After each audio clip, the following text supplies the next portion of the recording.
subject to everybody being well and not showing any symptoms of COVID-19, that children under 18 should move freely between the mother and father's home as per the previous arrangements that were in place.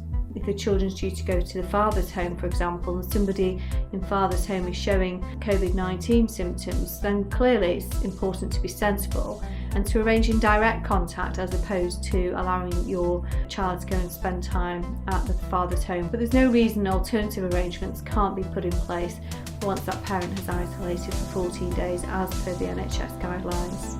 If you are paying maintenance through CMS, then you contact them and advise them if there's been more than a 25% reduction in your salary.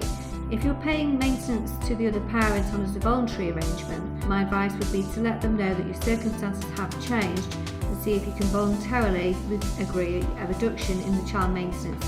Mediation services are still available. Mediators are able to do a mediation information assessment meeting. If you're already attending mediation, you can continue with your sessions, which will be held virtually. Family courts are still operating and processing new applications. Hearings are now being held remotely, i.e. by telephone conference. You will be notified of the hearing date and how to access the hearing, usually via BT, but the court will provide you with details of how this will be operated.